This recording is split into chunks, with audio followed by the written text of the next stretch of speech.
Production of vermicompost can be done by four methods. First is called the household method. It is on a very small scale. Second method is called the pit method. Third method is called the surface bed method. And fourth method is called the expandable worm tower method. We will be discussing these methods one by one. First is the household method. Household method is, as I've told you, for small scale production of vermicompost. The yield that we can get from household method is about 10 to 20 kg per month. And how do we make it? We can take any wooden or plastic container or any discarded barrel, that is steel or iron barrel, which is of the depth about 8 inch to 12 inch. At the bottom of the container, one should drill holes. The number of holes could be 8 to 12, about 1/4 or half inch. This hole is for the aeration as well as for the drainage of extra water that will be dripping out of the household garbage. Once we put household garbage, we know that it may contain water in it. So, in order to drain out the excess water from the garbage, the holes are a prerequisite. Then we cover the container to retain the moisture and provide darkness for the earthworm to work upon. So what do we need? We need a container. The bottom of the container we have drilled holes, and then we can put our garbage, our household waste in that barrel. We can put our earthworm on the garbage, and then we can cover it with a lid. So that way we have given an appropriate environment for the earthworm to convert the household waste into compost. To get vermicomposting, we require certain things. Certain need must be met for the earthworm so that it can survive successfully. First, to get vermicompost, we need some soil or sand to provide the necessary grit for the earthworms. Then we provide suitable bedding. हम जब भी vermi compost प्राप्त करना चाहते हैं तो हमें earthworm को एक सूटेबल एनवायरनमेंट देना होता है, जहाँ पर हम जिस भी कंटेनर में अर्थवर्म को रखना चाह रहे हैं वर्मी कंपोस्टिंग के लिए, हमें उसको सूटेबल बनाना होता है. तो हम उसमें सैंड या सॉइल रखते हैं जिससे कि अर्थवर्म को ग्रिट मिले, नेसेसरी सैंड पार्टिकल्स मिले, जिसके द्वारा वो अपने फूड का डाइजेशन कर पाए. Grit is necessary for the worms digestion of food. फिर हम और सूटेबल बेडिंग हम उसको देते हैं, हम उसका बिस्तर बनाते हैं. किस प्रकार से? श्रेडेड न्यूज़पेपर से, यानी फटे हुए न्यूज़पेपर के टुकड़ों से, कार्डबोर्ड से. हम स्ट्रॉज वगैरह का भी इस्तेमाल कर सकते हैं, डेड प्लांट का इस्तेमाल कर सकते हैं, सॉ डस्ट यानी जो लकड़ी का चूरा होता है उसका हम उपयोग कर सकते हैं, कंपोस्ट एंड एज्ड मैन्योर जो गोबर होता है, सूखा गोबर, उसका हम उपयोग कर सकते हैं अर्थवर्म की बेडिंग बनाने के लिए. इसके अलावा हम गार्बेज वगैरह जो हमारे घर से निकल रहा है, ऑर्गेनिक वेस्ट, सब्जियों का छीला हुआ भाग, कटा हुआ भाग, चाय पत्ती आदि हम डाल सकते हैं हमारे जो बेडिंग हमने बनाई है उस पे। Before putting the material into the bin we must moisture them. ये जो हमने सॉडस्ट, लकड़ी का चूरा, लकड़ी का बुरादा, पत्ते, ऑर्गेनिक मैटर हमने डाला है, तो इसे हमें मॉइस्ट करना होता है, गीला करना होता है। और इस बेडिंग को टाइम टू टाइम हमें एरिएट करना होता है, यानी कि ऊपर का जो मटेरियल है उसे नीचे और नीचे का मटेरियल है उसे ऊपर हमें बार बार उसको करना पड़ता है, समय समय पर करना पड़ता है, so that we aerate the material. एक ही जगह पर मटेरियल पड़ा ना रहे, उसके अंदर ऑक्सीजन की सप्लाई हो। यदि ऑक्सीजन की सप्लाई नहीं होगी तो अर्थवर्म सक्सेसफुली सरवाइव नहीं कर सकता। For the production of up to 20 kg of worm compost at least we require 500 to 1000 worms. यानी हाउस होल्ड मेथड द्वारा जब हम वर्मी कंपोस्टिंग की प्राप्ति कर रहे हैं उसमें हमें 10 to 20 kg वर्म कंपोस्ट एक महीने में लगभग मिलता है। तो इतने kg ऑफ वर्म कंपोस्ट को पाने के लिए हमें लगभग 500 से 1000 वर्म्स की आवश्यकता होती है। We should add food scraps like vegetable peel, fruit peel, pulverized eggshell, tea bags, coffee ground from time to time। और समय समय पर हमें ये जो ऑर्गेनिक वेस्ट है जो हमारे किचन से निकलता है उसे हमारे पिट में डालना, हमारा जो कंटेनर है उसमें डालना बहुत आवश्यक होता है। ऐसा नहीं कि एक बार हमने डाल दिया और फिर हम उसको दोबारा से रीसप्लाई ना करें, रीप्लेनिश ना करें। तो हमें समय समय पर ये सभी तत्वों को डालना पड़ता है, जैसे हमारे फलों के छिलके, वेजिटेबल सब्जियों के छिलके, अंडों के छिलके, चाय पत्ती, coffee etcetera. Indoors and basement are excellent location for household vermiculture। जब हम घर पे वर्मी कल्चर कर रहे हैं तो ऐसी स्थिति के लिए हमारे लिए घर का बेसमेंट या छायादार एरिया बहुत ही सूटेबल या उपयुक्त होता है।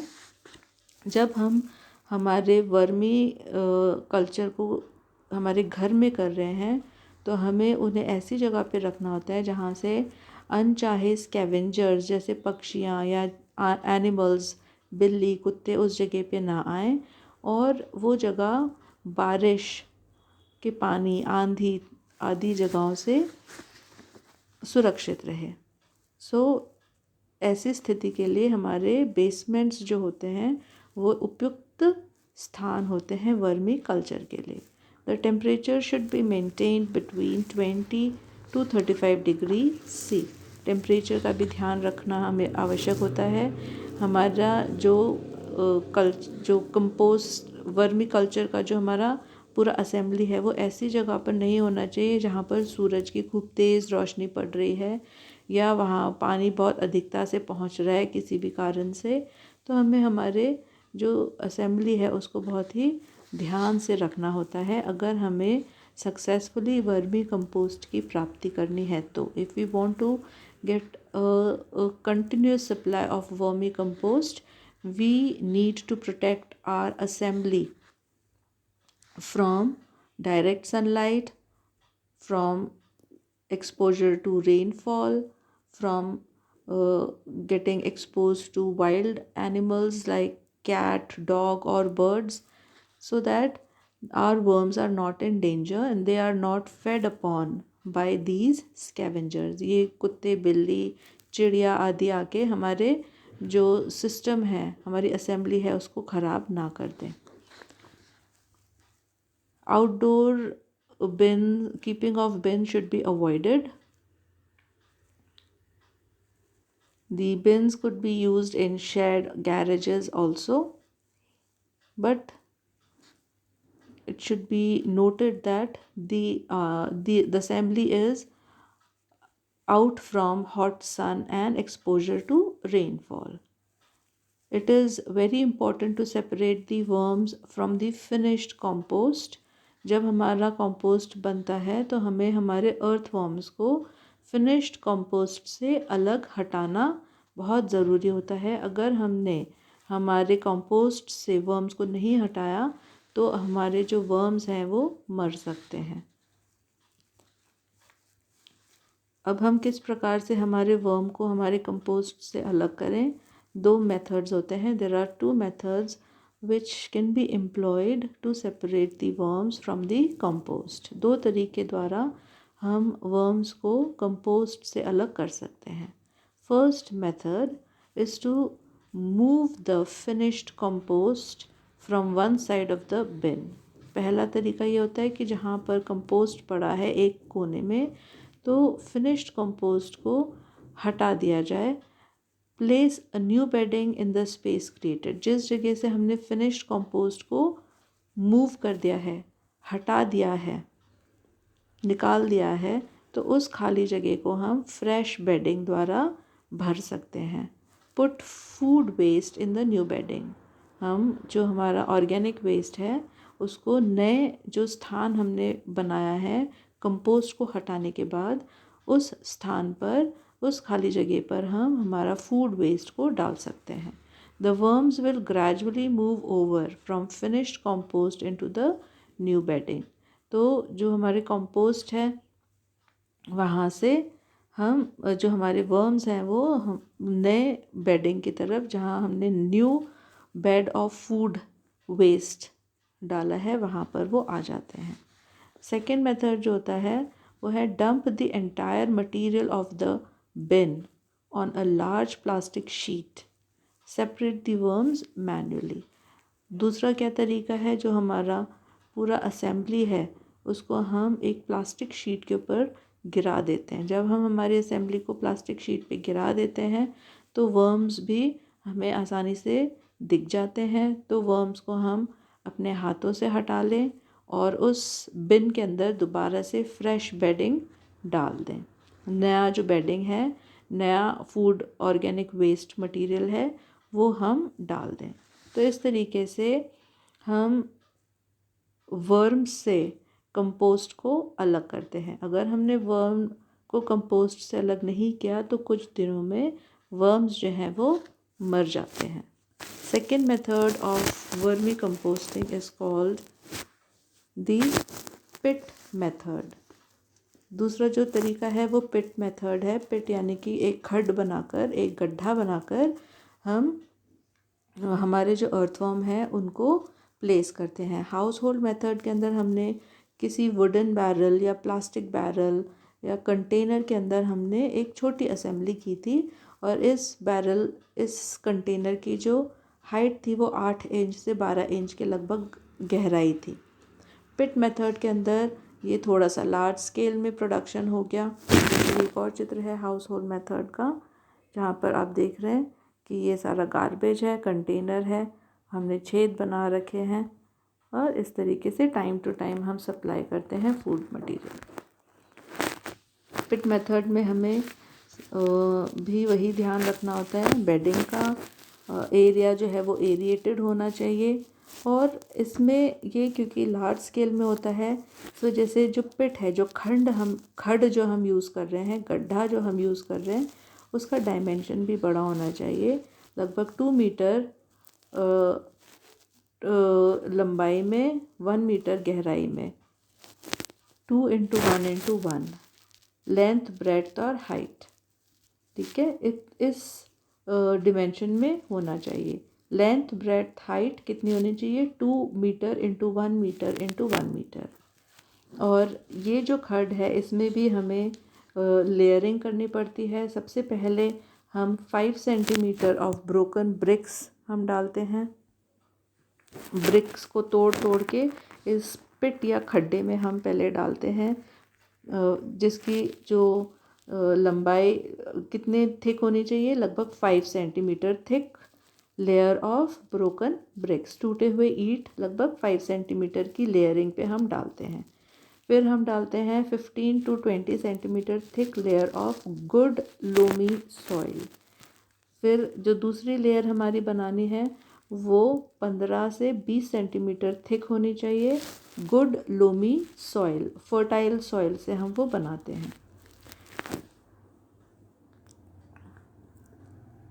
उससे पहले कोर्स सैंड का इस्तेमाल किया जाता है, broken brick, then coarse sand, then loamy soil, then cattle dung यानी गाय का गोबर और ऑर्गेनिक मैटर, और उसके ऊपर सूखे पत्ते कवर करने के लिए। तो ये हमारी असेंबली होनी चाहिए। हर एक असेंबली के अंदर कुछ कुछ वेरिएशन आ सकती है, लंबाई चौड़ाई के अंदर भी कुछ वेरिएशन आ सकती है। जब हमारी ये असेंबली बन जाती है तब हम इस असेंबली में लगभग 10 to 40,000 वर्म्स हम डाल देते हैं, यानी 10 से 40,000 वर्म्स हम डालते हैं। हाउस होल्ड मेथड के अंदर नंबर ऑफ वर्म्स जो थे वो कम थे, लगभग 500 से 1000 थे। यहाँ पर number of worms 10,000 to 40,000 worms होते हैं, और दोनों ही कैटेगरी के वर्म हम यहाँ पर यूज़ करते हैं, epigeic worm as well as anecic worm. बराबर बराबर मात्रा में हम इन दोनों प्रकार के अर्थवर्म को डाल देते हैं। After the introduction of the worms, put the organic layer with fresh cattle dung, यानी कि गाय के गोबर को हम डाल देते हैं। Then put a layer of about 5 centimetre thick dry leaves, moisture the content of the pit so that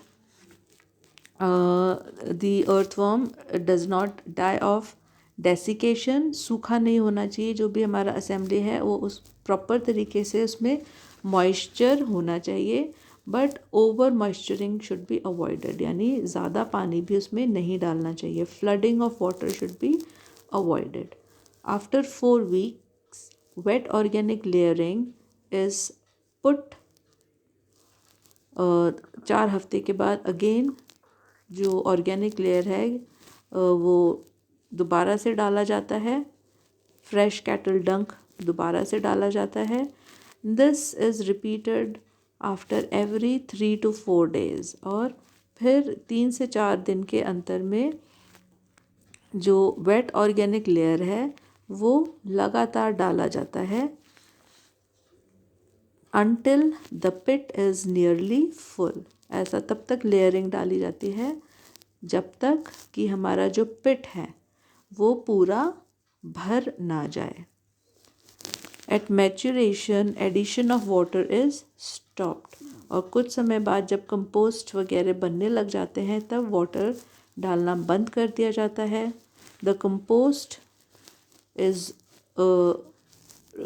in dry form. Compost dry casting के रूप में होता है। The mature compost is a fine granular mass, और ये जो compost है ये बहुत ही महीन बारीक दानेदार होता है। It is removed from the pit, इसको पिट से यानी खड्डे से रिमूव कर दिया जाता है। इट इज़ सीव्ड, छान लिया जाता है, ड्राइड, सुखा लिया जाता है, एंड पैकेज्ड, फिर इसको पैक इसका कर दिया जाता है। तो एक पिट मेथड से हमें लगभग 1 टन कंपोस्ट पर मंथ हमें मिलता है, यानी एक पिट से जो कंपोस्ट की प्राप्ति है वो 1 टन है पर मंथ। थर्ड मेथड है सरफेस बेड मेथड। ये मेथड भी पिट मेथड के जैसे ही होता है। इसके अंदर ज़मीन पे स्टैक बना दिया जाता है। जनरली इसका आकार सेमी सर्कुलर रखा जाता है। प्रॉपर मॉइस्चर और टेम्परेचर एयर फ्लो मेंटेन की जाती है। जो लेयरिंग या बेडिंग का तरीका है वो सरफेस बेड मेथड भी सेम पिट मेथड के जैसा होता है। अंतर ये है कि ये जो स्टैक है ये ज़मीन के ऊपर बनाया जाता है, इस तरीके से ज़मीन के अंदर गड्ढा खोद कर नहीं बनाया जाता है। तो बाकी जो लेयरिंग है वो सिमिलर है पिट मेथड के जैसे। जैसे पहले टूटे हुए ब्रिक रखे जाते हैं, broken pieces of brick are used to form the bedding, which is of about 5 centimeter in thickness. Then a coarse sand is put, which is also about 5 to 10 centimeter in thickness. Above it, 15 to 20 centimeter of good loamy soil is put. Then uh, you put fresh organic layer. You put your earthworms. From time to time you keep supplying the organic layer जो है वो time to time हम supply करते रहते हैं, और इस तरीके से हम वर्मी कल्चर द्वारा वर्म कंपोस्ट प्राप्त करते हैं. All the layers that are put is similar to pit method. यहाँ ड्रॉ जो ड्राइड स्ट्रॉज हैं, घास फूस है, या प्लांट के जो डेड रिमेन्स है वो भी ऐड कर दिए जाते हैं सरफेस बेड मेथड में बेडिंग बनाने के लिए. इस तरीके से सरफेस बेड मेथड से भी हमें बहुत सारा जो कंपोस्ट है वो प्राप्त होता है. दिन पर डे का जो ईल्ड है वो लगभग 500 kg होता है. यानी we get vermicompost of around 500 kg in a day. एक दिन में लगभग 500 kg ऑफ वर्म कंपोस्ट हमें प्राप्त होता है. लास्ट मेथड है एक्सपेंडेबल वर्म टावर मेथड. इसमें इस प्रकार का टावर बनता है. इस प्रकार से कंपोस्टिंग जनरली फॉरेन कंट्रीज़ में होती है. The expendable worm tower method for obtaining vermi compost is common in foreign countries. In this method, the finished compost is automatically separated from the scrap food. ये जो method है इसके अंदर vermi compost जो है वो अपने आप सेपरेट हो जाता है. किस प्रकार से सेपरेट होता है? यहाँ पर ट्रे के रूप में हम हमारी असेंबली को एस्टेब्लिश करते हैं. वर्म्स जो हैं वो ट्रे और बेडिंग के साथ प्लेस कर दिए जाते हैं, और ये ट्रे कहलाता है बॉटम ट्रे. सेकंड ट्रे केवल बेडिंग का होता है और वो बॉटम ट्रे के ऊपर रखा जाता है. जैसे जो असेंबली है इसमें इस डायग्राम से आप देखें, पहला लेड है, working tray, processing tray 1, processing tray 2, collection tray, holding tray and base. As the worm feed on the first tray, they form finished compost and they move to the second tray. तो पहले tray के अंदर से